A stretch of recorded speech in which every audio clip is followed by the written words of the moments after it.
What a wonderful, wonderful, beautiful, sunny, warm Saturday afternoon. I guess it has to be June. Is it June the 24th? I don't want to make any mistakes with the dates because we can't mess up, because we have a special guest, high celebrity artist. It took a lot for us to get this celebrity, this St. Maarten Jay-Z on this Interact live stream program. We want to say good afternoon to all of you who are viewing us from all around the world. As Jeffrey would like me to say, we are greeting you from the European area, in particular the Netherlands, as well as Great Britain and France. Our families, our special friends, you know, those who are loyal to our Interact live stream. So we say to you in the Netherlands specifically, good afternoon. Good afternoon, welcome to another program. And we just got to move back over the Atlantic into North America, basically the United States of America. And we always like to mention New York City, Brooklyn, Massachusetts, wherever we go, and we go into the Boston area, and we go right down into the Florida. Florida is the state of Florida, where we have a lot of other friends and guests who are always live streaming with us. We cannot forget Texas as well. We have a lot of viewers as well as family from Texas. Welcome to our live stream Interact for this afternoon, where we are broadcasting live from the Emilio Wilson estate. And I'm sure Jeffrey's going to show you a bit of all that in the background. You're seeing probably a flamboyant tree, the colors of the flamboyant. I'm sure that we're seeing that, Jeffrey. A flamboyant trees in the background. There are many flamboyant trees on the estate, as Jeffrey was probably to show you. So we want to let you know that we are at the Emilio Wilson estate. And let's move on to the Caribbean region, Trinidad and Tobago, to the Commonwealth of Dominica, Antigua and Barbuda, the Federation of St. Kitts and Nevis. We go right back down south. But I want to just save that for the last. Let's go back into, as I said, St. Kitts and Nevis, Saba and St. Eustatius, Anguillas and Barge. All of our friends are all around these areas in the Caribbean region. But today, we had to make sure to leave the ABC Islands down south last, because this is very special for our special guest. And I'm going to just mention firstly Bonaire, the island of Bonaire, which are all part of the Dutch Kingdom of the Netherlands. Bonaire, and then we go back to Aruba and right into Willemstad, Curaçao. I know there's always a saying where they say Arriba Aruba, but the Curaçaoians say Pero Corso pro me, or Corso ta pro me, like that. I want to say it like that, but we are going to be having a lot of range of different discussions, and that is why I mentioned that. We have a lot of special guests and viewers from Curaçao, which is Bandi, Banda Riba, Banda Pau, Banda May, Suffisant, Scottegat, Outra Banda. I don't know all the names, but this is all just the part of the intro. But we don't want to waste any more of your time, and we want to get right into introducing our guests. But normally I would give Jeffrey the opportunity as the host of this program to say a few words of welcome to all of you who are live streaming, and then we get right into our special guest for today, Saturday, June 24th, 2023. Thank you, Roberto, for giving me another opportunity to be on our Interact live stream program. This is going to be, I know it's going to be an interesting program. It's with our guest is a very special person. I should say, to me, for me, he's a very special person, and I want to give him all the time to be able to talk about the person that he is. So I'm not going to say much, but I want to say, Roberto, because I always do this at the beginning of the program. The first person that came on the program today was none other than our good friend and a regular viewer, which is Calypso Genius. Yes. You know, Calypso Genius is always on the program. He was one of our guests a couple of weeks ago as well. That's right. You know, that's and right. I want to thank him because I always try to mention those persons that came on first, because I have a special prize for these people that comes on first in the program, and it's going to be known on October 10th when we have our special occasion at the Bel Air Center. That's right. Where we're going to be inviting Yeah. all our viewers to the center to be able to listen to what we have to say with regards to Constitution Day. You know, Roberto, so I want to thank you for allowing me to say something to them, all of our viewers, and I want to say good afternoon to the second person as well, because they are a Martiena, which is Nathan Martiena. I don't know where they're viewing from, That's my son. but Nathan Martiena is viewing from St. Martin. That's my son. Your son from okay. The son of our guest is viewing. I want to say good afternoon to him as well, and I want to let him know that we're going to be drilling your father this afternoon. So make sure that you listen to what's going on. So I'm going to turn the floor back over to none other than our host, our main host, Mr. Achun Roberto Richardson. Roberto, the floor is yours. Listen. Let's cut all of the long talk.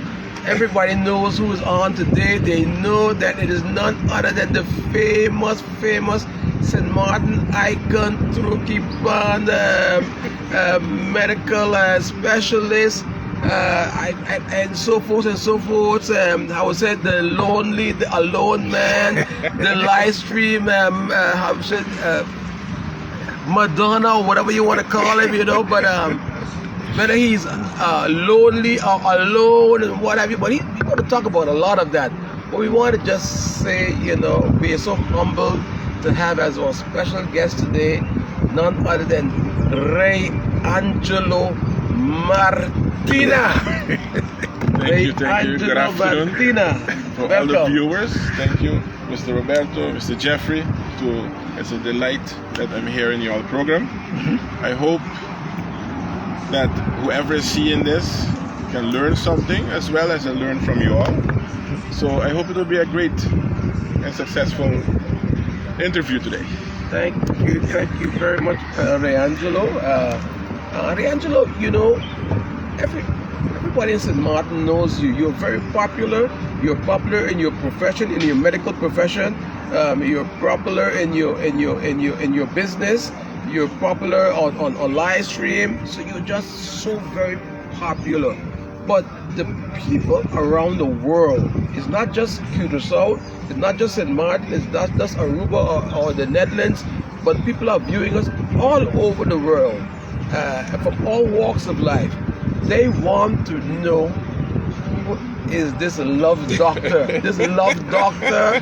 Reangelo Martiena, who is giving you all of these types of live stream programs, just talking to himself and talking about him being lonely and alone while he has people around him, and you know, and he just mentioned that and said, Roberto, Jeffrey, when I say I'm alone, I'm not really alone. I have someone with me, but you know, it's just good for. He says it's just good for my rating. That's why I do that. so Reangelo Martiena. People need to know who is Reangelo Martiena. You just begin from wherever you want to begin. Wow. Just to tell the people all around the world who you are. Before Reangelo begin, I want to say good afternoon to a good friend of ours, a regular viewer. His name is Glenford Lawrence. I don't know if Reangelo knows him, but he said Reangelo is a great male nurse by the ER. You know, he's telling us who you are. and then just before Reangelo comes on, I know you had mentioned Martiena a minute ago. That was the first. That was his son. You said what's his name again? Nathan Martiena. So Nathan Martiena is your son, and he's That's correct. living Eldest. your eldest Eldest son. son. Yes. So, and he's living in St. Martin with me. you in St. Martin. Okay, Yes. good. So for all the viewers all around the world, Reangelo is this man that we have on this camera here called Reangelo Martiena, the love specialist, the medical specialist, the I would call him the live stream specialist, whatever. Who are you really? Tell the people of St. Martin who you are, what you are about, you know, where you came from, your background, anything that you can think about. Anything you can think about. This is the time now for you to tell the people all over who you are.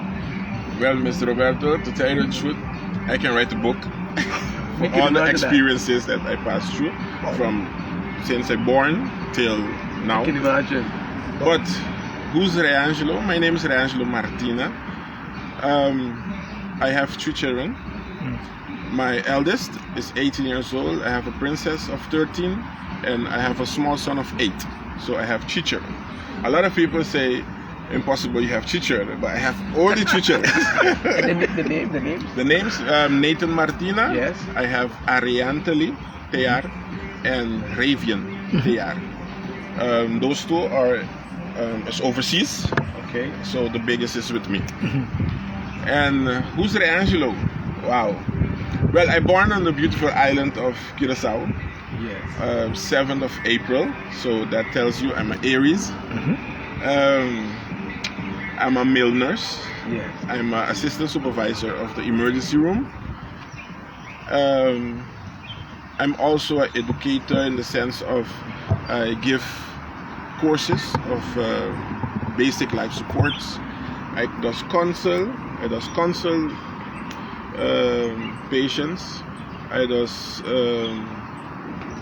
but my before I become really a nurse, we have to go back further years. Yes. Go back. You know what? I'm gonna just jump in quickly there because I want us to get as much as possible out of you Know me. in a sequence. So Okay. I know that I did send you some information Yes. on where we're gonna go. So I think that may be the right way to go so that we can get you from the beginning up Till to the end, where till you are now. now. Yes.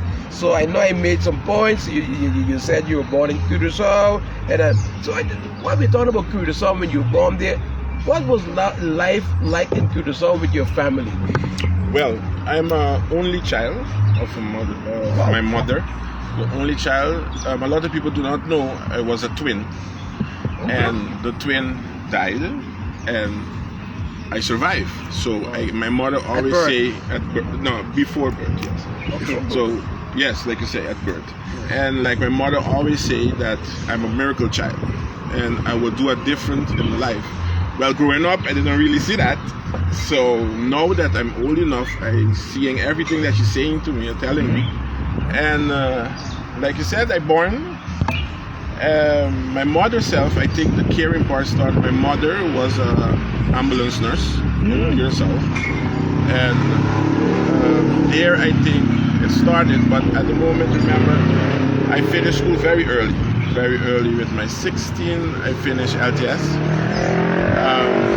Then in Curaçao, you know, just like here, when you finish secondary, it's not really a lot of things that you can do.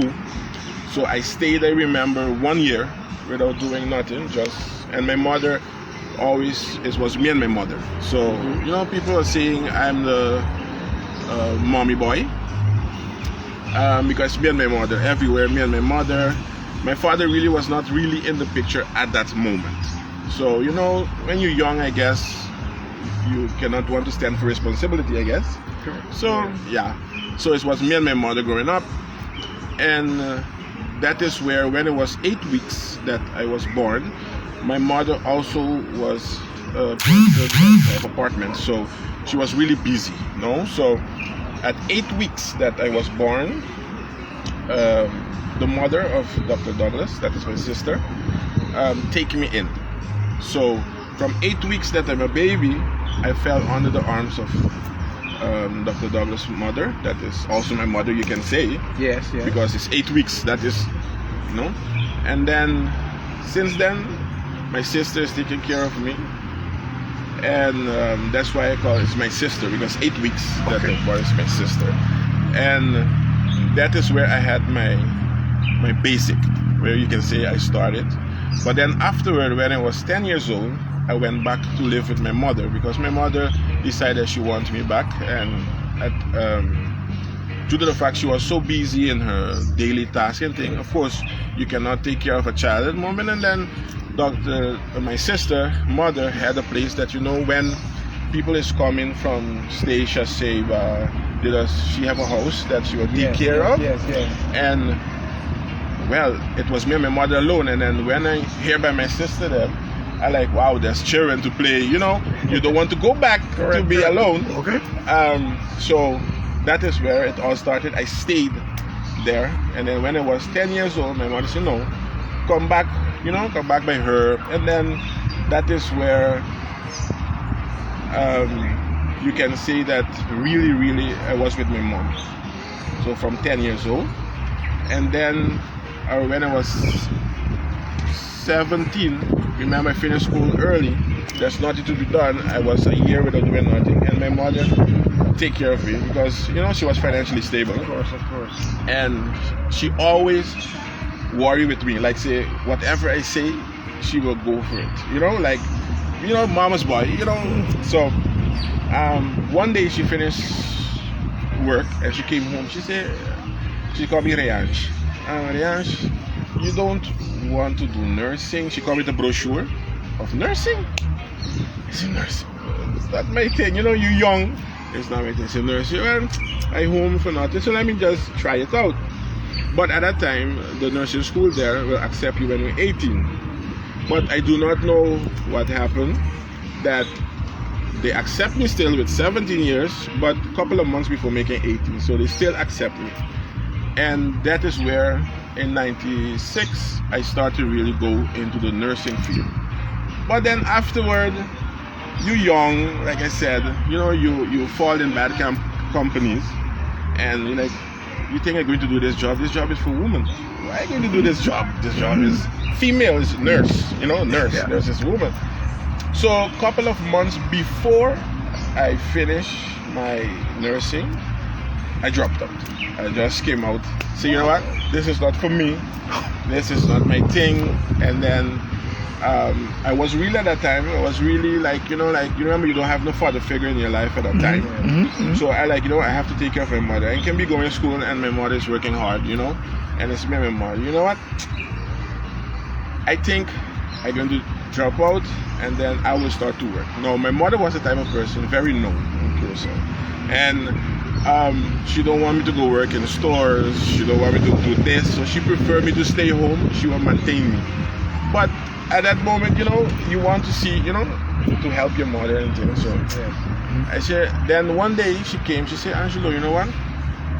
I have a sister my mother have a sister in Holland. You want to try Holland? We went in Holland, and she made sure to put me where there's, at that time, not a lot of Antillians. So I was in the Boerendorp, in Assen. Okay, yeah. So next to Groningen. And there is where still the devil is there, so he still will look away. No, this guy here, I think he's going the right way. I have to mess him up. Yes. And that is where it all started. So I went Holland, and then my mother stayed alone, and that what hurt me because we always was close. And then I remember that I'm working, I get a job by the carpet company, cleaning carpet. And now I say, look at this. I drop out of school, cleaning carpets. That is what I want. No, that's not really what I want. And then everything I do, I try to do it the best of my abilities. Yes. So if the owners of the company realize that I really dedicated to what I do, in less than 6 months they want me to manage the thing. Or I'm an 18-year-old boy, 19-year-old boy. Wow.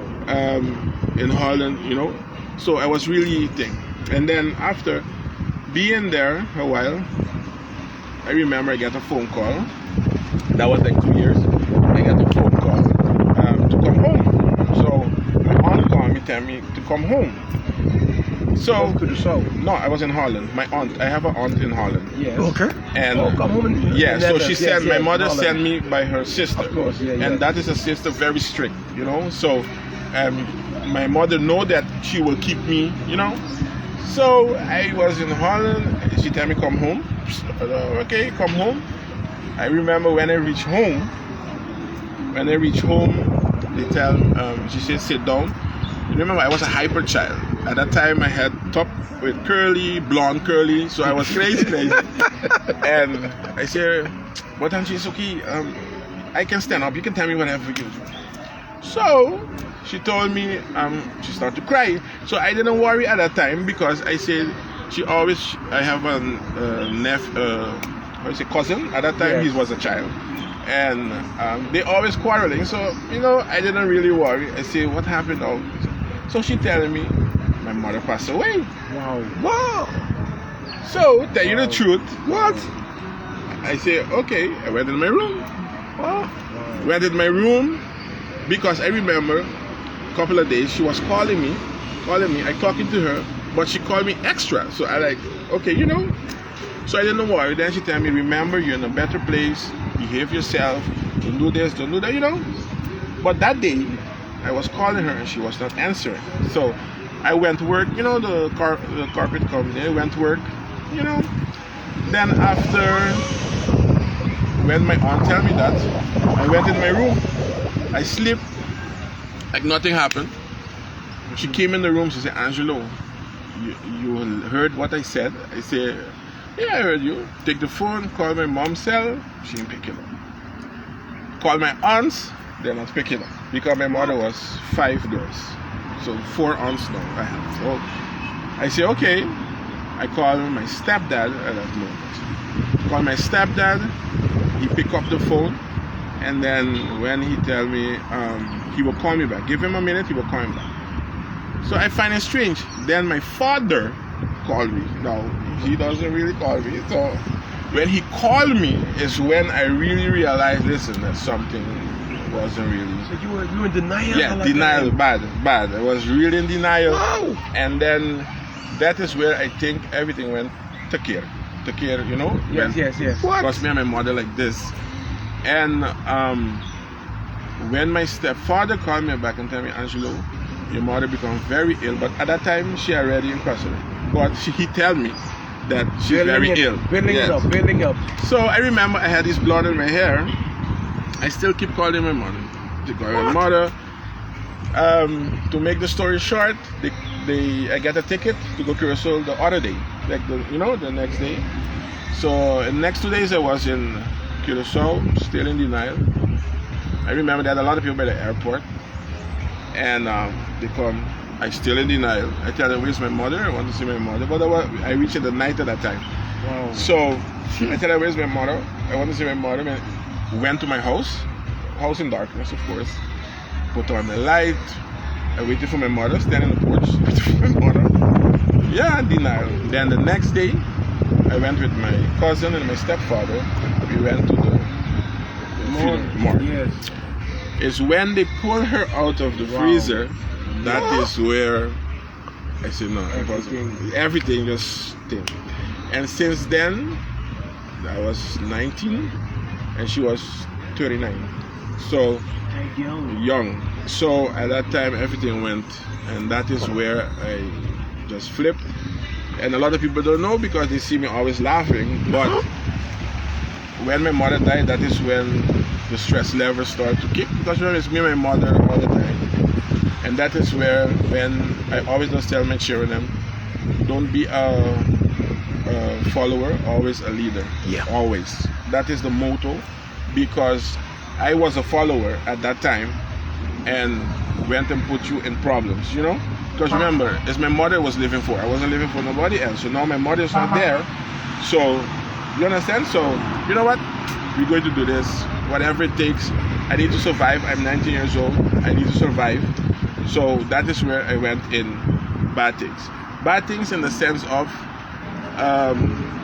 hanging with the bad company. Yeah. So I see things, I witness things, as a lot of things. I can imagine. Wow. And that's what you're saying. then my sister now, Dr. Ruth Douglas, everybody knows. Sure. Yes.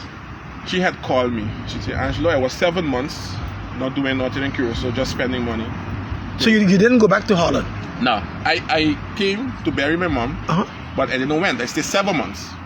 Okay. 7 months. Remember, I'm the only child, so I have to gather the money, I have to do everything, organize everything together with my stepfather. And he was really behind me till today, he calls me every day. What? Every day. Wow. And when I go to so he comes by me up here. So my stepfather. Wow. So, and then what happened is that I stayed 7 months in Curacao, go all over with bad companies, and then my sister called me one day, and my sister's father called me, say, Angelo, this is what you want. This is not you. We didn't raise you like this. Because remember, they raised me from 8 weeks. We didn't raise you like this. Come St. Maarten and see if it look. Do not go back Holland. But remember, I have to go back Holland to take off my name, because I was by my aunt, so take off my name and do all of that. So that is where I went back Holland, and that is where I get myself in problem with the justice there. And I like, this is not what I want. Really and truly, this is not what I want. But thank God that my aunt that was there, she really was the one that supported me and, you know, be with me at that time. And then I say, no, some people, when they do bad things, they doesn't really, you know, they continue in bad things. But I think what happened to me there was a sign that, Angelo, this is not you. You know, you was not raised like this and all of that. And then my sister said, Angelo, come St. Maarten. So my journey started in St. Maarten. How old were you and what year was that? Yes, I came to St. Maarten in 2000. Okay. In 2000, 19th of December 2000. Okay. And remember, I didn't have only my education or secondary education at that time. Oh, and in Holland, I did masseuse and chef. Okay. No. So those are the two things that I did. I conquered, meanwhile I was there. Meanwhile I was doing the carpet thing. So my profession first was masseuse and cook. Cook, And chef. Yes. Okay. And then I came St. Maarten in 2019 of December 2000. And remember here by my sister back. So they raised me from 8 weeks. And now I'm back in my sister's arms again, you know, as a child. So, and then that is where my sister continued to raise me, and she knows people also. And I started to work by Maho, I remember, as a busboy. Okay. Now remember, a person in his 19 years old that had a lot of money now is buffing table. So I start thinking, are you really sure this this is what I need? You know, buffet table and thing. But the thing is, I have a character that will make people laugh. So the tourists, they fall in love with me. And then quickly, I become a waiter. So I didn't stay a busboy. I become a waiter. A lot of people don't know I was waitering. I can still try to waiter still. I did waiter by Maho for quite a while. And then I remember my sister talked to someone, and I get a job. I can't remember who it is at the moment, but I get a job in Whiting La Crosse. Okay. At that time, they didn't have the residence for the Basilia Center as yet. You know, Basilia Center is where the disabled children thing. And there is where I started. So my whole caring part started really when I started to work at the Basilia Center, Whiting La Crosse. And they hired me. Remember, it's a Catholic organization, foundation. So they didn't have mail. So I was the first male that they hired there. And on St. Maarten. In the to work at the Basilia Center. Yes. And I remember the director that was there at that moment, you know, was a little skeptical because, you know, a young guy come down. And then they start building the residence where the children are at the moment. And in St. John. In St. John. And that is where I worked for 6 years. And I didn't want to leave because disabled children is you have to understand them. And I really click with them. Till today that I left, one of them that I was really close with stopped talking. It's not talking since I left. It's not talking no more. And I left there is because I said, no, there's more of me. There's more things I can do. And there, my love for taking care of people started to grow. And there's where the disabled children, they connect to me. I even give them my cell number. Those calls me, Angelo, when you working? I say, I'm working today. Okay, fine. They was happy come to work because they know I'm a fun person. So when we come, what we cooking today? So, you know, I interact with them. I take the bus. I get myself in a lot of problems with the director because I pick up the bus and go with the children sightseeing without asking the director. So it was fun times, good times. And I remember my sister asking, are you happy here? I said, yes, I'm happy, but I feel like I can do more. And that is where my sister called Brother Antonio Pantoflet. I guess everybody know him. Yes. Antonio Pantoflet. Antonio Pantoflet. And he said, okay, we'll give it a chance. When I remember the first conversation he had with me, he like, really think to put this guy as a nurse. As a nurse. But we were trying. I wanted to stop right there, Reangelo, because I just wanted to go back a bit in history. Because we followed a lot of what you said in the Netherlands and your experiences. Like it's very impactful for a lot of viewers that may be going through things such as this, yes, or may have gone through. The passing of your mom, for example, was that would you say that was of course it was a very difficult turning point for you. It was very difficult to accept, but would you say that the passing of your mom was also something that made you to become who you are today? As much as it was difficult for you to accept that your mom had passed, but it transformed you into becoming the successful person that you are with your career and your entrepreneurship and everything that you're doing. That everything that you touch, because you've excelled in everything. You have proven that you've always excelled and always been a determined person in everything that you did. Was that determination and that spirit of excelling before? With you before your mom passed, or all of that was developed in you after your mom passed? Well, when my mom passed, I think it was the time I really I wasn't thinking. You understand? I wasn't really thinking, because remember, like I said, me and my mom really was very close, and her passing make me see really who's with you, who really with you, you know, and who will wish you good and who will not, because I guess everybody knows that me and my mother are so close that now that the mother not there, something will happen to he, because that is the way certain people see it at that time. And that is where maybe my sister do not know that if it wasn't for my sister, I think that I couldn't be here.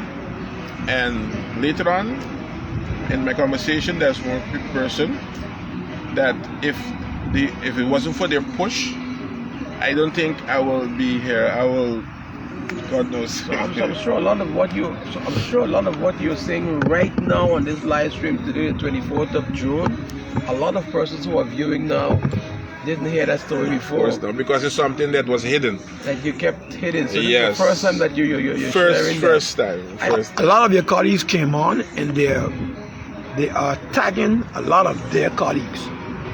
Okay. Makeda Jackson, I don't know if you know her. Yes, of course. Yeah, she's tagging everybody. Yes, because there's a lot of things people do not know. You see me every day, but you do not know how much things I was. You got me very emotional. Yes. Believe me, you got me very emotional. This interview is going a direction that I am very careful, also with not only the questioning, but because of the seriousness of what you're discussing it, because there's so many people that have been going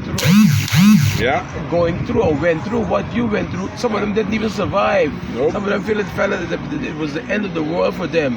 But your spirit to continue to fight, because I want to ask you this, because it is going to sort of not a lot, because the whole history of Curaçao and Aruba and St. Maarten, the Bovense Island, the Benevise Island, and all of that. You coming from Curaçao, coming to St. Maarten,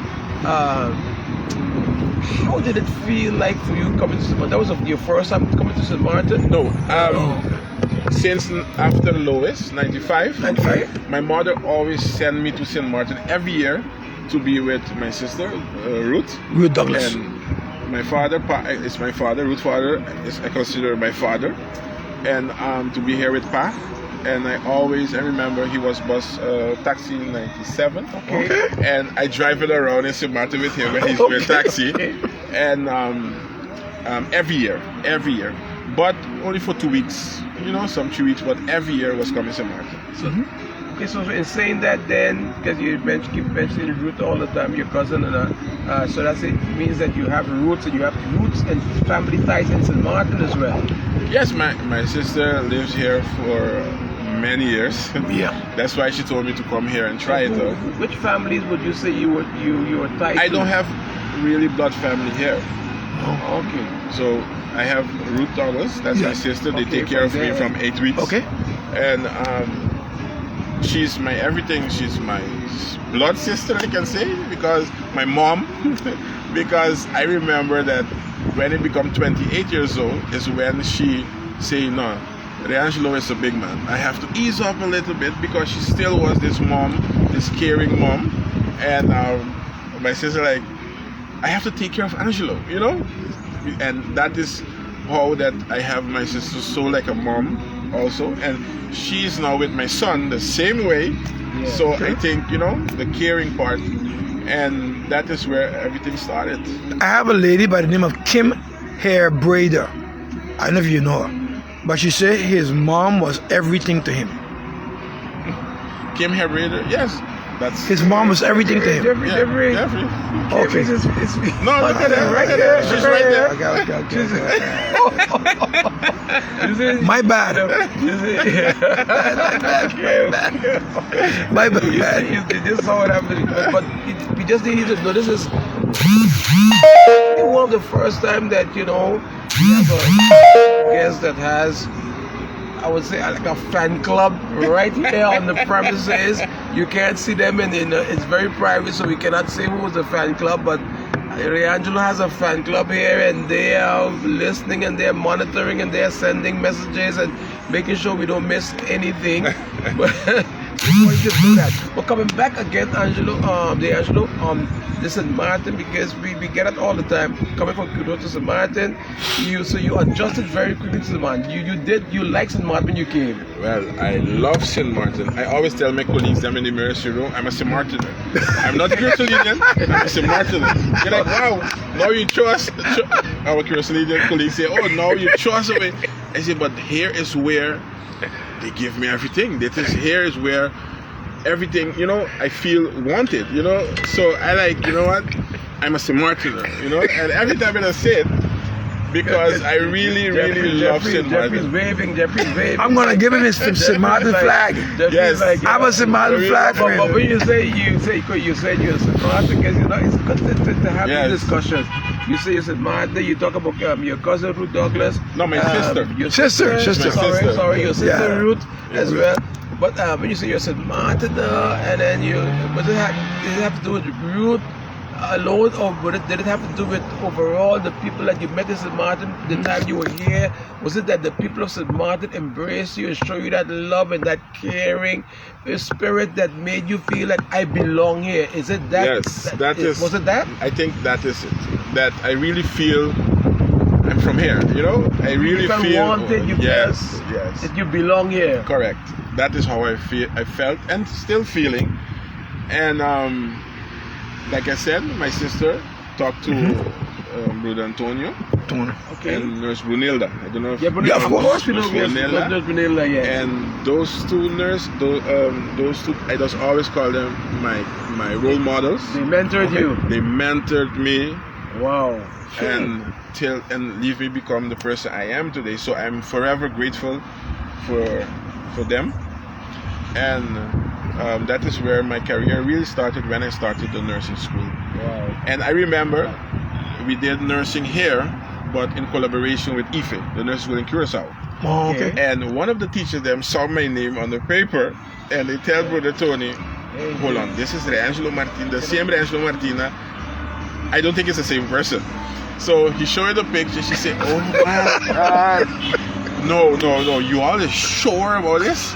Because we had stress. So yeah, be like, "You all sure about this Reangelo Martiena here?" And Tony, Nurse Brunilla, they say, "Yes, we are sure." I didn't say it was easy because you remember I came from Curacao, Holland, with my mentality. You know, I just call it at that moment. Now that I'm more educated, I just call it, it's a dumb mentality. You know? And I said, no, you know what? They stand behind us. You know, Reangelo, we believe in him, and he's going to take the course. And that is where I started. I started from care assistant. Wow. Then I continued nursing assistant. Then LPN, so I started from above. I didn't come out and go straight up. Okay. So that's why From below. we stepped up the ladder. Yes. We stepped up the ladder from the beginning. correct. Yes. Wow. That's why I just talk to my fellow colleagues that just start to work. I tell them, listen, I pass through things, you know, and if I can make it, you can also. Exactly. You understand? Because it was not really easy. It was really rough. And I remember, I didn't say, I was married to my first son mother, and when I doing my course, I was in divorce phase. So when I finishing my RN, and I remember that I went in the office all the time telling her, I cannot do this no more. I'm going to stop the course because too much things in my head. I can't do this no more. So your children was born in St. Martin? My son, Oh, your son. all First three son. born, All born on St. Martin? yes, but not from the same mother. Oh, okay. So I my understand. big son was a Yeah. different one. So then I said, you know what? I cannot deal with it. And I can remember Nurse Brunilla knocked on the table. You're going to finish this. Remember what I tell you, you're going to finish this. Yeah. You're going to finish this. So then, in it, they was together with me, my sister behind me, until I finish it. That's why when I got my diploma, I cried on stage because I really think that I could have finished it. Yes. What? Yes. You know, with all the stress that I had of my divorce at that time. Wow. You know, and I want to go back to because you said a lot. You said a lot. You know, in the whole process of your profession. I know where you talked about back in the beginning from young. You said it was your mom. Who was in the nursing field? My mom. Your mom. My mom was an ambulance nurse. Okay, ambulances. Did you? Because of course, it wasn't your mom got you into the nursing. Yeah, but at that time I didn't have that vision. I didn't really have that passion at that time as yet. I didn't really have it. My passion really started when I was here, and I started at the So White you would say that would it have been that something that your mom could have instilled in you from that back then that you didn't know that was yes, there, you can and it say just that. came out? And then I get it more because remember my sister's a doctor. Of course, So of course. I felt back in the same. So you felt yes. I said no. Yeah, I think it's that. Yeah. I have a lady, a good friend of ours from the Netherlands. She's watching. Her name is Kelly Busby. I don't know if you Yes, know I know. Kelly. Yes. But Kelly said you are a true inspiration. Thank you. You are a true inspiration. And everybody is saying, and I would contest to that, and Roberto, I think, as well. This is the most emotional program that I've ever been on. Since we do hundreds of programs. But I know. But this is the most emotional. And Glenn, I know it will become. yeah, because Glenn Lawrence, It's a passing cloud. So. yeah, Glenn Lawrence is a very emotional program today. Jeffrey and the others. And I'm glad that you brought up Jeffrey, you know, with Reangelo, because for myself, sitting on the other side, you know, next to you, Reangelo, I can be honest with you, normally I am always in super control mode in doing the program. It's like it comes, you know, automatically all the time. And this is a program that I'm just feeling I am so very careful with what I ask you, what I say, because I just believe that what you have been sharing here is impacting lives as we speak in live stream land. You know, and Jeffrey, I can attest to that by some people that made mention Everybody's of that. It putting is up so love hearts, love hearts. Because First time I'm getting that ever. you know, and I'm hoping that even a lot of young people are not seeing it right now, they will see it because parents, please let your young kids, who don't know exactly what direction they want to go in, please allow them to see this video because there is hope for that child, that daughter, or that son. And Reangelo is showing you that because in spite of everything, because if I ask you, Reangelo, if with all that you've been through, as difficult as it was, would you want to do it different? No, because I still happy that I passed through that phase to know really what I want. Correct. Yeah, exactly. There's a lot of people, they do not know what is on the other side of the world. Yes. And I really still glad that I get the opportunity to pass through that, so that now I know and I can educate other children that's coming up Exactly. what it is. Because I always say this. We always, because I just talk at schools also, like vocational school and I just talk. And like a motivational speaker. And always I just say, we as parents, they say, don't do drugs. Did you ever do drugs? No. Do you know? So how you can tell me don't do drugs? You understand? And Yes. I always just say that. And for me, you have to pass through things to know what to tell you. Oh, don't do cocaine. Cocaine is bad for you. Do not smoke weed. But did you ever try a weed? Do you know what it does to you? So I always just say that. I didn't say to do it for you to go and tell people it, but Correct. you had passed into that, You have more I understanding. think, yes, you have more understanding about it and you can coach the person differently. You understand? So, like in nursing, my colleagues them can tell you, I leave students do IVs. You see how much sticks I have? Do IVs on me. Because for me, a doll cannot teach you.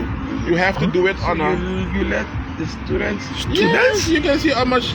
Yourself can see them. If you come students by me, I leave them do the IV because for me, you have to do it on a person for you to know exactly. And you trust them. Yes, in that part, they have to learn because when a family member comes in the ER, I have to rest assured that I trained that person. I know that person. That is. Reangelo, now you got me thinking. I'm a bit confused. You say a student. Let me ask you this: a student that is training. Yes. They talk to stick at the IV and all IVs, that. yes. Normally, how do they train doing that? Okay, we have dolls that have hands with veins. So, and there's lines full with imitation blood that when you're in the vein, the blood will come out just like a normal person. But remember, the skin of the doll is tough. You understand? It's difficult really sometimes for you to do it. So what I just do when I give classes or what a student come to the ER and they need to learn that, either for me to learn someone, you have to do it for you to feel how it is. So wait. You got me thinking again. So you are saying, Angelo, you probably may be one of the only male nurse or nurse to training these students that say no. You're not gonna use the doll. Use my hand. Use my hand. Keep sticking me. Stick me. You can see all of Even them. if it goes wrong, keep sticking me. And I will teach you the right way, where to go, how to do it, because I have to know. But how if someone comes in, you know what to do. Okay. But what if? I mean, you've done it so many times. What if? Haven't you had an experience where something went wrong with you? Yes, of course. I remember I was doing LPN and we had anti-tube. Anti-tube is the tube that you put through your nose, goes into the stomach. And I say, what? And urinary catheter, right? Yes, so catheter. I say, how we nurses can tell the patient, it will be uncomfortable, but you can do it. Just take a deep breath and it will pass away. Did you ever had what? So I went home and I do it on myself. I do it on myself for me to feel how another person will feel. I do it on myself. Wait. Reangelo, And trust me, it's not uncomfortable. It's terrible. It's terrible. but Reangelo, okay, I mean, no, you're really taking me somewhere I've You know never what? been before, because I know about love for profession. Yes. People, I know about people being passionate Yes. or passionate. I really love But this. but I love this is beyond. Yes. I mean, what would come over you? I mean, I understand what you're saying, but to inflict unnecessary Yeah. pain to Pain to yourself yourself. Yeah. that you don't need to. Yeah. What would make? I mean, I know what you just said, but what would make you really? What goes on the inside? Is this that you are so? How should I say? I want to use the right word. You want these young people to succeed, so you want them to understand the reality before they get into the profession. Correct. That's what you do. What you do. Correct. And I always, whoever knows me know that I talk frank. Like I say, my mother have screws. I tell you the thing like it is, you know? Yeah. If you come to me, like say, there's a lot of guys outside, and when they come to the emergency room, they come rough. Now, when they come rough and thing, you have to remember they're in pain, or they heard some negative story before, so they're coming with that in their mind. Yes. You understand? And then we from the ER don't really have to accept it. But sometimes we as the nurses have to remember, you come in with pain, you coming aggressive because you heard something or whatnot. So you have to know how to deal with that. Because if you come angry, I be angry, both of us are angry, we have a problem. Yes. Yeah, I have a lady by the name of Candice Henson Lee. Yes. She said he is one of the best to ever give me an IV. One stick and that's it. Yes. Yeah. I really And have Kelly a Busby, gift. she's just talking straight. Yeah, I really have a gift, and I thank God for that. That He gave me a gift that I didn't really think that I would be doing that. Mm-hmm. Tell you the truth. You know, and just going into this particular segment of the program with you. In addition to all of that, would you say those who know you in your profession, knows you in stature, will know that, and if they don't know you, I can tell you, he's a superhuman being. He's big, he's strong, he's powerful. We have seen him perform in the emergency room, Jeffrey and myself, so we can tell you. So in saying all that, you versus let's say a nurse in the emergency room that does not have the stature that you have in order to be able to handle a patient that is out of control or out of whack or so, would you say that has been always to your advantage to be able to help the patient at that time when they are in a situation that they are out of control and cannot help themselves, but because of your stature and your strength, you're still able to help them? Yes, correct. I think that is on my side. That I'm a little bit strong, not so strong. You are strong. To sedate the person. Yeah. And I remember when I was in Capriles job training. Wow. I job trained in short stay, and there's where the aggressive patient comes in. Yes. And then when you see us start taking off watch, taking off this, because it's fighting time. Yes. They always call me, tell me, where's Brother Martiena? Wavy, we need it. And then we tackle the person, hold him down, give injection, so it's something, I think my image really is on my side. Would you say that the patient at that time may be intimidated by your side? Yeah, sometimes when they see me, they're so aggressive. One. And then as soon as I come out, no, take it easy. It's okay. We don't need to get into this. Yeah, it happens all the time. In the ER, the same thing. Yes. Makeda Jackson says, that's Angelo's self. He wanted to really understand how his patients would feel. Yeah. The man is a huge teddy bear, and work-wise, he goes full mode on point in the execution of his ER duties. Yeah. That's Very good. People here love you, boy. But why is it saying that? No, Nurse Reangelo, another serious question, because we're still in the medical field in your profession.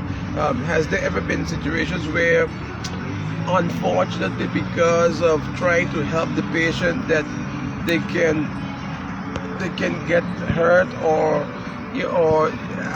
you may say that I just can't help, I gotta give up on this person because it's just too much for me? Have you ever had those experiences? A lot. And I was the type of nurse that I goes home with the stress because I didn't help you. You know, I didn't help it. I didn't save this person. You know, and you felt you could have done more. Yes, and I remember they had two situations. One exactly was this I can remember, and I'm a person at that time together with Nurse Antoine. You know, we always just stand outside because we are the adrenaline rush nurses. You know, so we stand outside. So as soon we hear beep beep beep beep beep beep beep from far, we know action. You know, adrenaline start. Then you go. And I can remember we was outside, and this car came, and this lady came in, and this lady was heavy, and me alone and Antoine couldn't take out the person, you know, fast enough for me. I find for me that was not fast enough, but at that time that person was already died in the car, I guess, and things. So we forget our back, we forget everything until the day of today. I suffer back pain, but because we had to take out this person from the car, you know, and till the day of today, I'm like, why? If people at least know the basic life support, if people knows just how to do a chest compression, stop a bleeding, you know, that will save a lot of lives. That is before you know, the person gets to the ER. And I always just say, we from the advanced nurses, we don't really count. What count is the person that was there that give the basic life support. Because the basic, let's say you by the restaurant and somebody's choking and you went unconscious, that person that knows basic life support, help that person at that moment, they can reach to us at the ER. But if you wait until ambulance have to drive to come, every minute count. You understand? And for me, the most important person is the person them that do basic life support. That means start with chest compression, at least that until when the ambulance them arrive, and continue with the acute care, you know. That's why when I give my basic life support, I really stress on that you all is more important than us. We are the advanced care. If you all don't resuscitate that person, it can never reach to us at the emergency room. You understand? And that is where I suggest for everybody take a course of basic life support, you know, because every second counts. You understand? And remember, your brain start to die off after 6 minutes without oxygen. Yes. You understand? So these are things to, you know, the nurse Reangelo, I want to, you know, while we are in this area, you know, because most persons who watch the live stream and they know of my person. 12 years ago, I was challenged with a stroke, you know, that almost took my life and everything like that. And at the same time too, even before that, we had our dad passed away with prostate cancer, and the things that we know that we've learned about prostate cancer after our dad died. Sometimes you think about the fact that, boy, could we have saved his life if we had known what to do and get him the right checkups and all that. But coming back to my point, what I know, and you correct me if I'm wrong, what I read that said those type of preventative actions that you could save a life. When it comes to, let's say, for example, a stroke, I read somewhere where if you have a needle close by and someone you know that they're getting a stroke, so that means that the oxygen flow to the brain and all that is being paralyzed, etc. That person who was there at that moment, sticking a pin into the 5 fingers or the 10 fingers of that person and making sure that the blood is coming out. You can get blood just squeezing out. Is that a way of, let's say, lessening the damage to the brain until the ambulance comes, so that the circulation, because when a stroke is imminent, that would mean then that there's no way. There's a blockage. There's a blockage. There's a blockage. Correct. There's a blockage.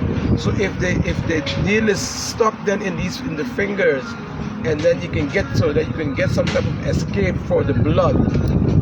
Is that one of the areas that can be like called ace to help to save the life of that person, or that can avoid extreme damage? Well, you know, in medicine, I have a lot of myths, like a lot of things. I never heard about that. But you have to remember, stroke happens when there's occlusion, when there's a blockage. So I never heard about this. This is the first time, you know, but you hear a lot of people saying a lot of stuff. But, you know, there's signs that you're going to start thinking if you get in a stroke, you know, like slurred speech. Oh, yeah. Your mouth is on the side. You know, your face goes on the side. And the most critical part for us is the timing, because there's certain period of time that you can get the medication that we just give at the ER Yes. to lessen your symptoms. You understand? So the time is important. Some people just feel like, well, I talk slurred for a moment, but then it passed away. But you have to remember, you have TIA. That's the transient part. That's the part that the small stroke, they just call it, you know, in the thing. And from the time you have that sign, because it's a sign that comes now, and then it goes away, and goes to the ER, goes to the doctor, your house doctor. So you're saying you have to take action at that time. Take action at the same time. It's already building up. It's building up. You have to remember, your body is a compensation mechanism. That means it tells you, listen, something is wrong, help me. If you don't help me, I'm going to shut you down. You understand? And that is the thing that I realize a lot here, that I have headache. I have a headache here for a week, taking medication for pain. It's not normal for you to have a headache like that. Go by your house doctor, check it out. You know, you have abdominal pain. You didn't born with abdominal pain. It's a pain that comes suddenly. Yes. Check it out, you know, and you avoid certain things to happen to you. You know. I don't want to make this too medical, you know, because as I was going to go into the heart patients and stuff like that, and when a heart attack is imminent, what is the difference between someone getting a heart attack and someone having normal chest pain, muscle pain? Normal chest pain or muscle pain, as you would call it. What is the difference between a heart attack coming on, and a normal chest pain? Well, there's the symptoms. There's different symptoms. But remember, we are a different person. So when you're really experiencing, I never had a heart attack, thank God forbid. So I really do not know what to tell you, but I can tell you with the experiences of the patients that I see that had a heart attack. They just tell you, they just feel like a real pressure, like something is on your chest. Something is, yes. Yeah, they real like somebody's standing on their chest. Yes. And they have severe pain in the left arm, you know? And some of them start to get short of breath, fainting. Yes. Okay. So there's certain characteristics that, you know, now you have to rush to the thing. And I always just say, chest pain is not normal. You can have chest pain. Like say if you run, like example, if I run from here to there, I can get some chest pain because remember my lungs are expanding, and then you have a lot of muscles, and then the muscles them are tight. So you know, because some people they just characterize all chest pain is a heart attack. Yeah. But you have to remember it's not all chest pain is a heart attack because you have a lot of muscles, and you can get costochondritis. That means that when your muscles them get tight, that you know that you will get chest pain. Oh my God, my heart is right there, you know, and you get worried. You understand? That is. Reangelo, we're going to shift the program a bit because I don't want. They go medically. I don't. I have one question that viewers asking. They're asking, what was one of your best experience in the ER? At the ER. Best experience. Biggest experience. One of my biggest experience. Yeah. Yeah, it was a lot. But one that captivated me is my experience. This lady came in pregnant, and she come in the car, not showing no sign of life, and she was pregnant. And what captivates me is how the ER team and the doctors them work on that, even though we couldn't save the baby, but our priority at that time was the child. You understand? So how in the ER we did a C-section right there and then, you know, it was like a wow, you know, like how we here to save people's life. But I think the duration of the driving and all of that, remember, if the person passed away, the baby have a couple of minutes living. But how it happens, how quickly the response is C-section right there. So you saved the baby? No, the baby couldn't save. When the baby came out, the baby was really blue. We tried still, but couldn't save. So mom and child had passed away. And that is something that till the day of today, I'm seeing it. Like, wow. You know how life is. You keep reliving it. So then how do you do the job then? Well, you're accustomed, you know. You're accustomed. But some things you have to just leave by the door when you go home, because that was one of my problems with my previous relationship. I just bring it home, and then due to the fact that I bring it home, it messes up your whole household, because you don't want nobody to talk to you at the moment, even though they tell you, how was your day? My day was all good. You know, you become a little bit aggressive because you didn't save that person's life, or you could have do something different, you know, and that was one of my biggest. So you're basically saying that in the medical field, the professional medical field, specifically with this having to do with life, saving of lives and all that, every situation is a different situation. Every situation. And you basically have to, whether good or bad, you have to just let it go. Yes, and that is my part. I cannot let go so easy. In my life self in general, it's something for me. It's something because remember till today my mother after 23 years died, and I can let her go. For me it's yesterday that happened, so it's really difficult for me to let go. So you don't let go, so that makes you someone you're very emotional. So going back to last night, this is a different subject.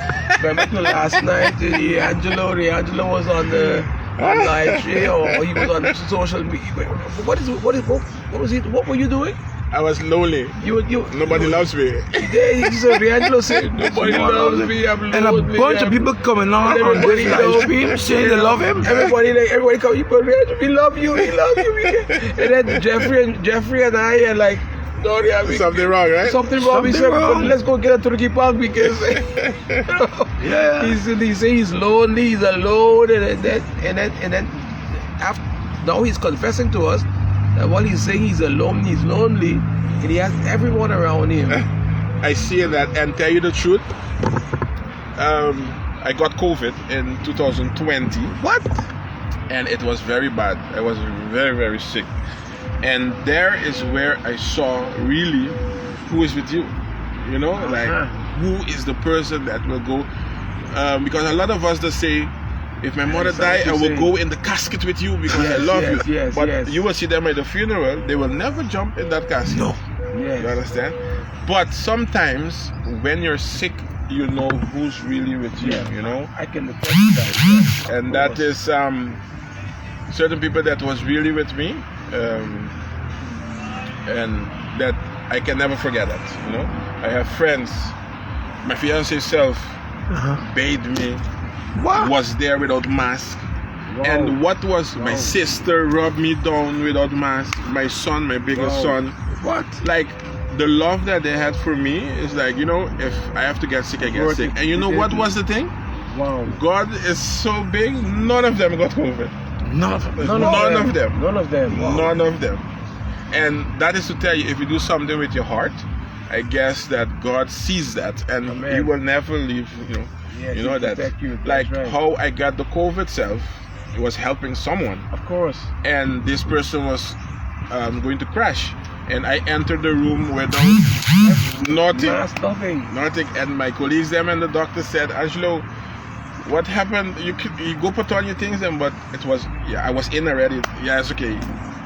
That I know Wow. for sure, yeah. And now I see the person in myself, and like the person don't know self how sick I was. But the person knew what you did, and they knew what happened to the person. No. I don't think so. So yeah, that's I think is the love that I have for the job. No, that's a lot of us that say that nursing is a calling. I don't think it's a calling. I think it's something that you really have to love to do, taking care of people. And everybody that knows me know I will come out any time of the house to help whoever. I always do that. Yeah. I can attest to that. I know that. I can attest to that. We Angelo, we've been talking about Angelo the professional. Here and there, we've been talking about Angelo, The lonely. the father, or the lonely, or whatever. Now let's get into, let's say, Angelo, the person, Angelo, and more specifically.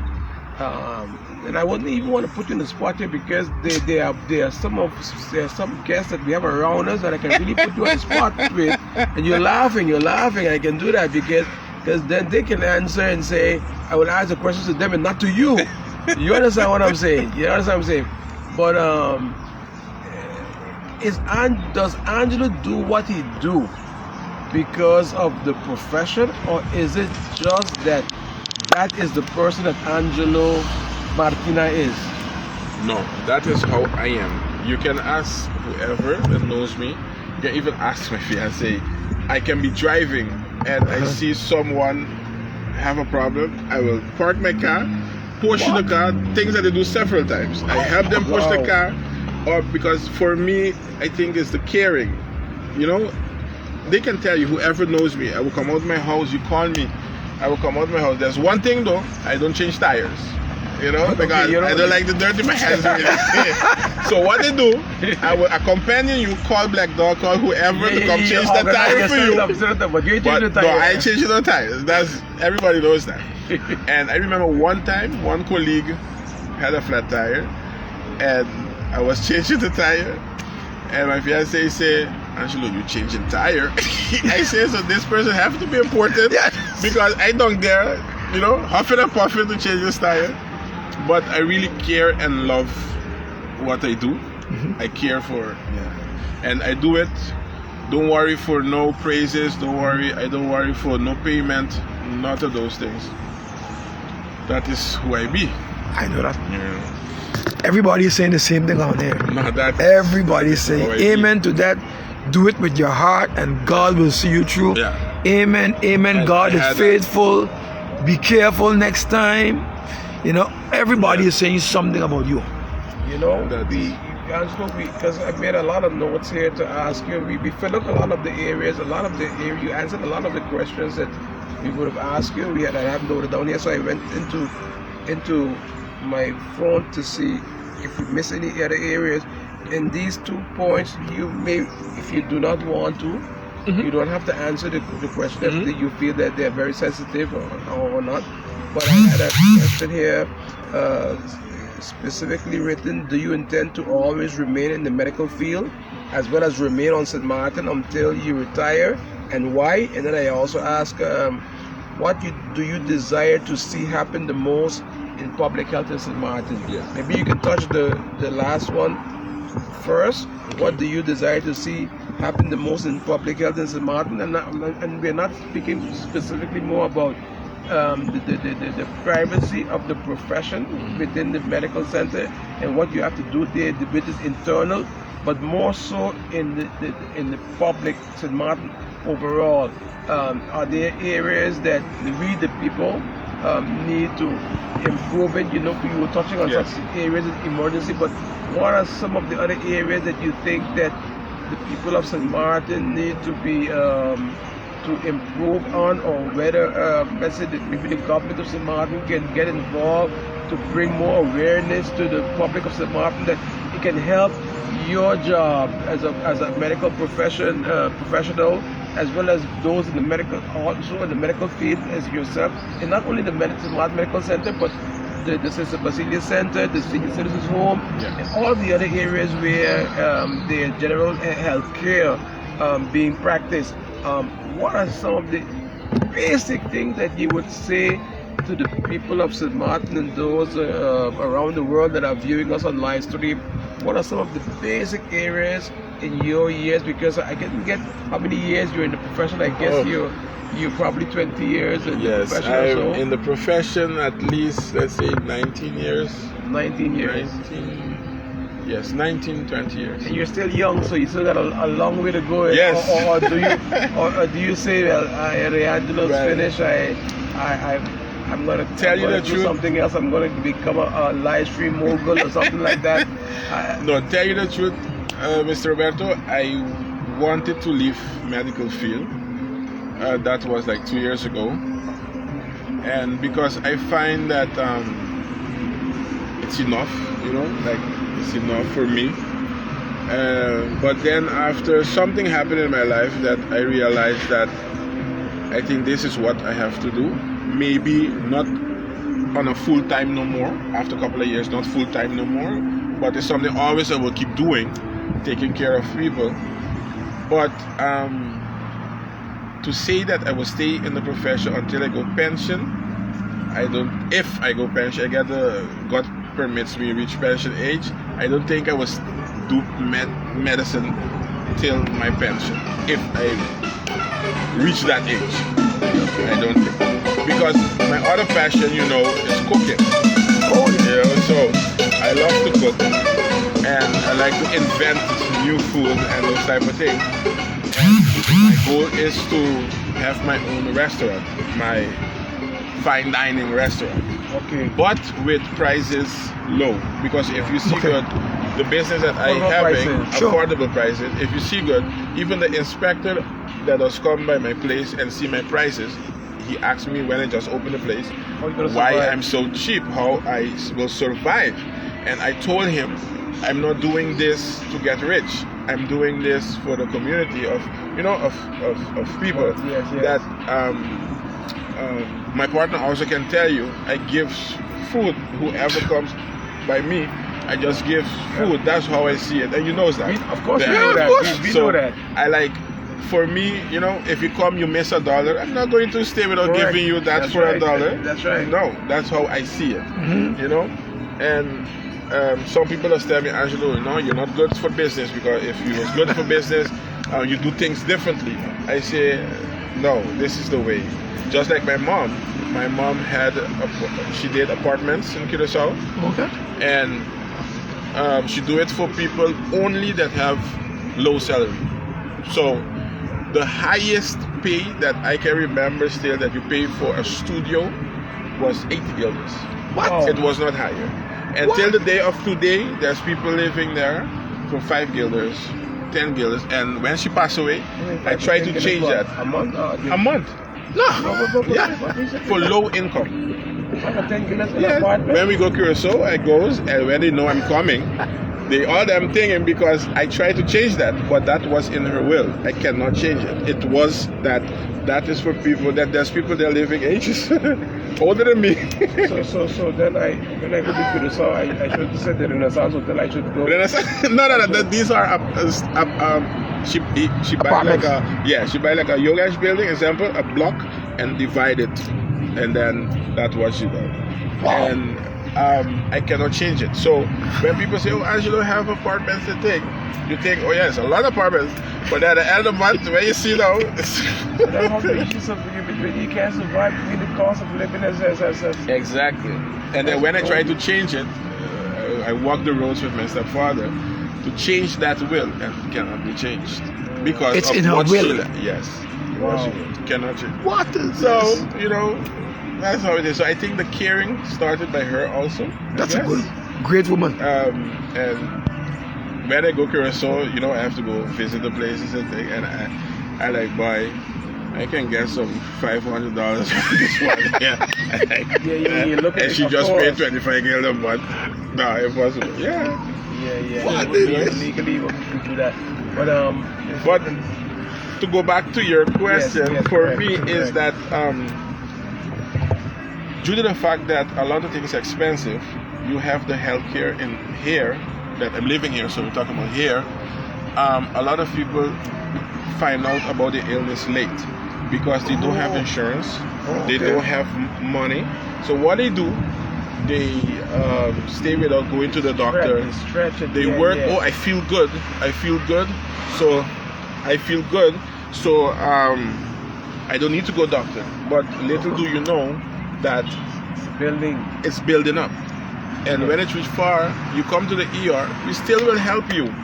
Money or not, we still will help you. The money comes. You deal with the money after with collection or whatever. But when you come to the ER, we will help you. Even if you don't have any insurance. Even no, yeah. Or If money. you don't have insurance, we cannot send you back. Of course not. Nowhere in the world, I think, can send you back. No, we will not. We will help you, and that's why I was really stress. Try to get insurance. I understand, because what happened is medication is expensive. You have high blood pressure. You can buy it, but then afterward you cannot afford it. And what a lot of people does, they stay without buying it. Oh, I feel good now. Yeah. But that's why really you find stroke, you find diabetic, all those type of things. So I don't see they have certain institutions that do free testing. Yeah. And those type of Lions things. Club. Yes, they does do free testing, but that was what, once a year, twice a year. Yeah. So it's not enough. So Okay. for me, if certain healthcare providers, go in the community, and check him blood pressure free, check the person blood pressure, check the blood sugar, because blood pressure and blood sugar is one of the two diseases that a lot of we have because of the way we are living. You understand? And that is it. That's and like dental care. I go to dentist twice a year. And here the prices are so ridiculously high. Ridiculous. And that's why you find people do not go to dentists. In Curacao, that I know, you're insured. Your insurance have dentistry, and eyewear, and all of that. Yeah. And then here, if you don't have the cash, you cannot, And that is one of I find that insurance companies, them have to really start looking into that for the healthcare of the person. That's how I see it. That's why you find a lot of people don't have no teeth. They will pull out all because there's a caries, how you say, hole, cavity, and they can't afford $100 to pull it. They prefer $40 to pull it out. Yeah. You understand? You get people walking around without. And I think because that gets so popular, the price of pulling out teeth is high now. So it's low no more because they realize that a lot of people is just pulling out teeth. You understand? So they bring that price also up. I can remember to pull out the teeth was $35, $40, and to full is $80 or $100. Now to pull out the teeth, they will tell you, depend how difficult it is to come out, there's where we're going to give you the price, So I think everything is a money making, I guess. That's another topic for Exactly. Because with the price control and all that, yes, that's we're going to have to go in a direction that we won't want to talk about here. But I see exactly where you're going. The people on live stream, they understand exactly the point you're making. But the only thing but you said one thing there that got my serious attention in terms of cost for care, and I'm looking at specifically Curacao and St. Maarten, both Dutch Caribbean countries in the kingdom that went separate status in 10-10-10. Both Curacao and St. Maarten working, let's say, on the same level in terms of a lot of areas. We have a central bank of Curacao in St. Maarten, for example. We have a SZV. But Curacao has a SZV as well. SVB. SVB, but SVB and SZV is basically the same thing. Basically the same thing. So that would make me want to know, why is that coverage in Curacao and the coverage is not in St. Maarten? Why are they not, equalized on the same basis? And who determines the differences? Is the Minister of Health then the place to be to regulate that, or is it something that is controlled or determined then by the general practitioner or by the medical center or specialist? who controls that? You know, so but that's That is another discussion that I don't want to get into. Sorry to cut you across. What is important too, like in Curacao, they have this van. I remember here, I saw a van. It's parked by the ambulance department. Of a van that goes to school. In Curacao, they go to school and do mouth hygiene with the children. Yes. That's in Curacao. I don't know if they do it here because there, you know, government covers certain stuff. So they, just like you have vaccination in school, they have the goes to school and they do a mouth hygiene with all the children. You know, different schools and thing. If something like that here, you know, the government and the other instances can put something up and try to do that, because if you want to alleviate certain issues, you have to start from the bottom, right? Yes. So that is how I see it. Yes. Reangelo, I know we're running a bit out of time too, because I'm looking at. We have a couple minutes. He has a few minutes. We're running out of time. Yeah, a few minutes ago. And I know I believe we need to go and have another series with you, but I want us to get the Reangelo, how should I say? Because I don't want to say anything out of the way because your fiance is here and I don't want her to look at me because she's looking at the screen, but then I don't want her to look up because I was going to talk about the Reangelo that is on the social media and what motivates. But let me ask you that. Let me ask you that if we close off on that. I want to just ask Reangelo Martiena. Yes. What is it about Reangelo and with the social media? What makes you do what you do and say what you say on these social media about these topics of life and more, let's say, which is, I don't want to call it romance, but talking about love and assisting those out there who may be struggling in their marriages and stuff like that, or those males or females who are lonely and they're looking for companionship. How would you? This social media thing just started because I can be myself, no? Yes. I can be myself extra. And when I stay a couple of days without going online, when I'm walking on the road, people will stop, lonely, I hear nothing from you, what happened, you okay? You know, and that was a push, like, people is watching me, people is, you know, like seeing what I'm doing. And then that is where sometimes I'm home and suddenly something just hits me. Talk about this stuff. Talk about this. And then I see the comments, then people is messaging me, wow. And then, like, most of the time when I'm in my feelings, you hear me talk about God a lot. You know? Because I'm tell you the truth, my faith is not really so thing. I get demotivated very fast. So how I can say, I'm a person that my faith is not like, you know, like if I start to get pain, or maybe because of my education, I start thinking so far and diminish, I start thinking, boy, maybe I don't see next week, or maybe I don't see, you know, that is how it is. And then my son, my big son has tell me, but Daddy, because he's really, you know, with my sister in church and thing, Daddy, you have to have faith.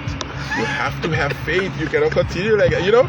So, and doing this, talking about God, because I grew up in a Christian home. Yes. And it's just that I stray away. But I'm glad that, you know, my sister have me back on track. Not 100% back, but I'm trying, you know. And there's where I can show myself, you know, like make people laugh. I love to make people laugh. For me, if I have a bad day, you will know, because you will see me quiet. At the job, I will be quiet, you know. And then still in that quietness, I will do something to laugh still, because for me, the joy of seeing you laugh, giving me joy. You understand? That's how I see it. And at the job, all my colleagues can tell you, anything happens, I make it something to laugh about. You know that. So that's the joy of the Lord is our strength. He has that. Reangelo is very. You're very expressive, and you show that publicly. Yeah, you will see it. Like, if I have an illness, the whole world will know, because I can live with that. You have to live it with me. That's how I see it.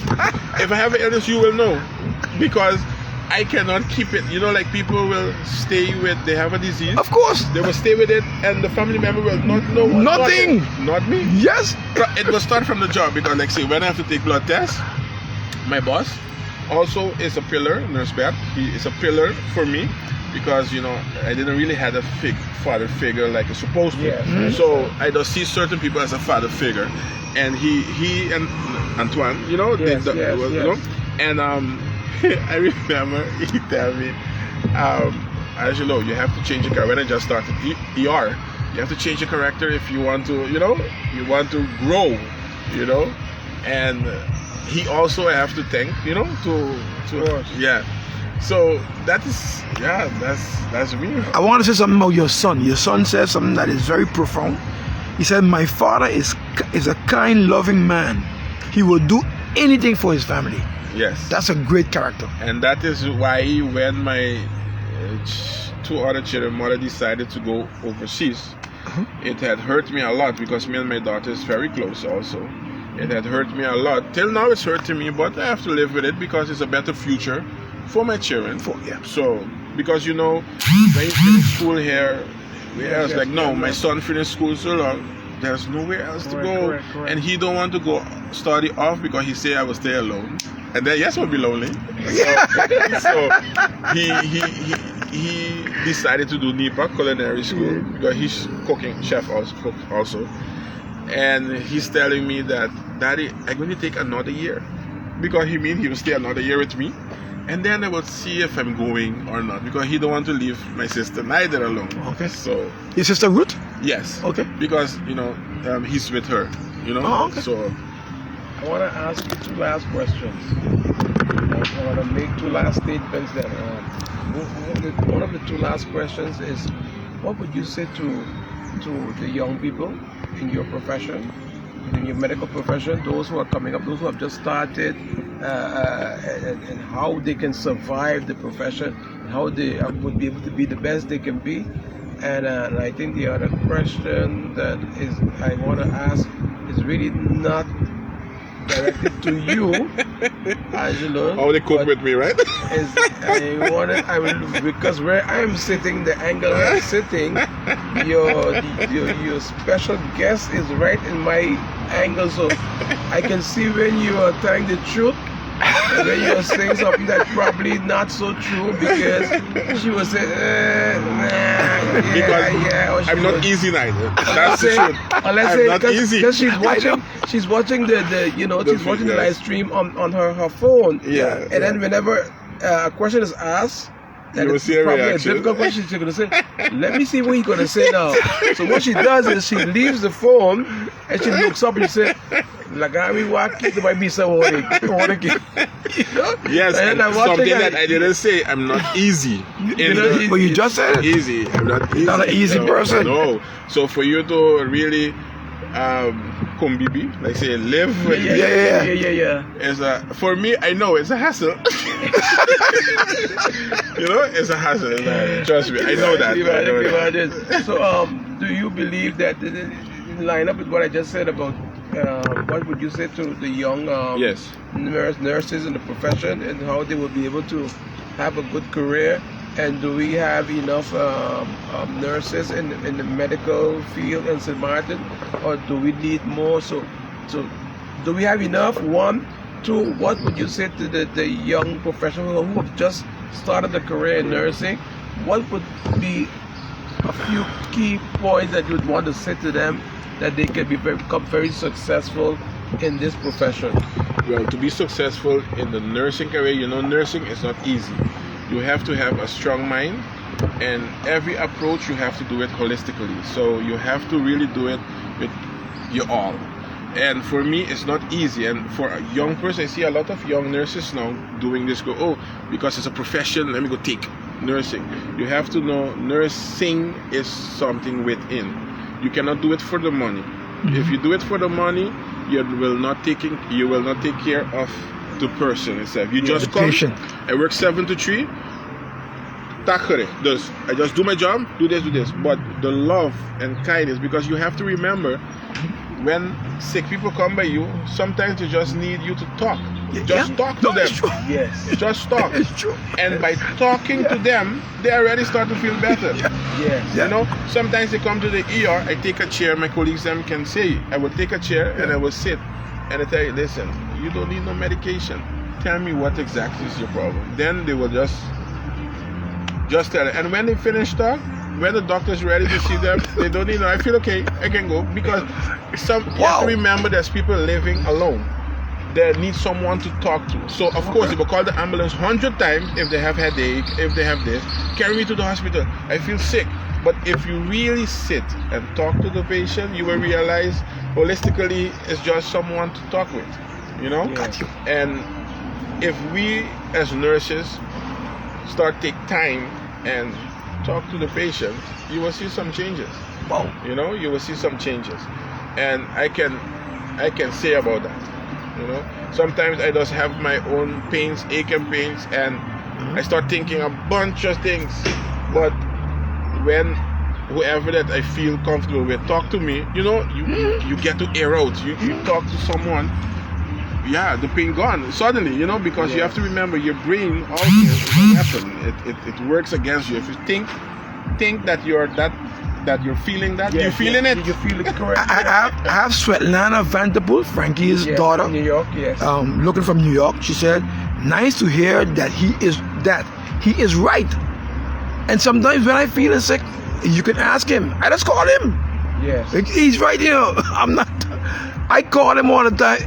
I'm feeling this in my stomach. I'm feeling. Yeah. And he tells me what to do. Yeah. And then it goes away because everything. It goes away after. Yeah, it starts in the mind. It starts in the mind. So, Reangelo, there's so much more we can talk about. I know. Time is running short on us, and we're gonna wrap it up now. And, I don't know if Jeffrey wants to give any remarks to anyone, or if you have any closing. No, that's it. A lot of people spoke. I don't want to say everything that everybody said because people are just throwing up a lot of love hearts. You know, this is the most I've ever seen on our programs, Roberto. A lot of people just love Reangelo. And I mean, I experience him. So I know who Reangelo is. I mean, I have a son, he has his challenges, and I always talk to Reangelo. Always talk to him. I said, nurse, I need your help with this. I need your help with that. And he would tell me exactly what to do. And he always have some solution. He said, do it this way, do it that way, do it the other way. But his caring character, it is so powerful that you always want to talk to him when you're in a situation, because he cares for people. And I will attest to what he said, and it's true what he said. He talked about the fact that if you go into this profession, you have to love it. You have to love what you're doing. You have to make sure go in and make sure take care of your patients, etc. And don't do it just for the money. Don't do it just for the money, because if you do it for the money alone, you're not gonna treat the patients the right way. And Reangelo, Nurse Reangelo, is a person that doesn't do it for the money. He doesn't ask me for the money. And I get a lot of information and advice from him all the time. I can call him on his phone anytime I need him, any time of the day, any time of the night. I can call him. He's gonna answer me. And if he's busy, after that he's gonna tell me or text me and let me know what I should do. So I personally want to thank him before this live stream is over. I want to thank him for all that he done for me, not only for me but also for my son. The situation the challenge that he's going through, I want to say thanks. I mean, in the beginning I was very emotional because I didn't know the problem with your mom and stuff like that. Passing away at the age of 39. Our father passed at the age of 61, so he was older than your mom. Correct. But passing at the age of 39, that's a tough thing. Yeah. My mom is 84 years now. Growing up without no stern. Without any stern. And going into certain things, getting... Look at what you become, man. Yeah, because I have a lot of respect for him. Believe me. And the fact that he said the thing that he went through, and everybody listened to him, and everybody was bigging him up. Yeah, because on this. People don't really know my past. But they know it today. They know, and this is the first time you've been able to say it. First time I say out and I tell my fiancé that if they ask me something, I will tell them, because a lot of people do not know the challenges that I had running from authorities, hiding. They had a time I hid for 3 to 4 weeks in a house. What? Live inside there. People don't know.